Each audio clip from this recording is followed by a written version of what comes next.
ఎన్టీఆర్ జిల్లా police commissioner వారి కార్యాలయం విజయవాడ. అక్రమంగా గంజాయి తరలిస్తున్న కేసులో 2 నిందితుల అరెస్టు. నిందితుల వద్ద నుండి సుమారు 70 లక్షల రూపాయల విలువైన 140 కేజీల గంజాయి తరలించడానికి ఉపయోగించిన లారీ స్వాధీనం.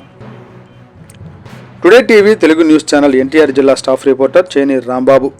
ఎన్టీఆర్ జిల్లా విజయవాడ నియోజకవర్గం. విజయవాడ నగరంలో ఈ రోజున ఆంధ్రప్రదేశ్ రాష్ట్రాన్ని మాదక ద్రవ్య రహిత రాష్ట్రంగా మార్చాలనే ఉద్దేశంతో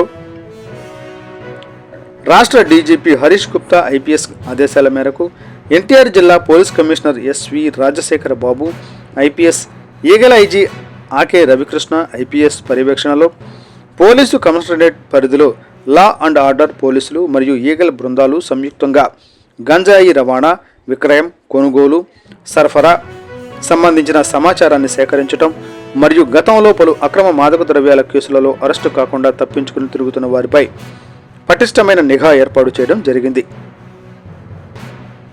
ఈ నేపథ్యంలో ఈరోజు తెల్లవారుజామున లా అండ్ ఆర్డర్ మరియు ఈగల్ టీమ్స్ వారికి రాబడిన పక్కా సమాచారం మేరకు పటమట పోలీస్ స్టేషన్ పరిధిలోని నిడమానూరు ఏరియాలో Patamata inspector Pavan Kishore, eagle team inspector Ravindra వారి సిబ్బందితో కలిసి వాహన తనిఖీ చేస్తున్న సమయంలో ఒక లారీని ఆపి వాహనాన్ని తనిఖీ చేయగా అందులో గంజాయి కలిగిన బ్యాగులను గుర్తించి డ్రైవర్ను అదుపులోకి తీసుకోవడం జరిగింది.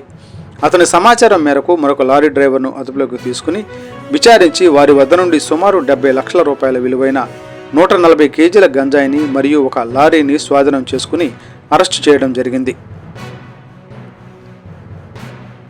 వివరాల్లోకి వెళితే వీరిద్దరూ తమిళనాడులోని ఒక ట్రాన్స్పోర్ట్ నందు లారీ డ్రైవర్లుగా పనిచేస్తున్నారు.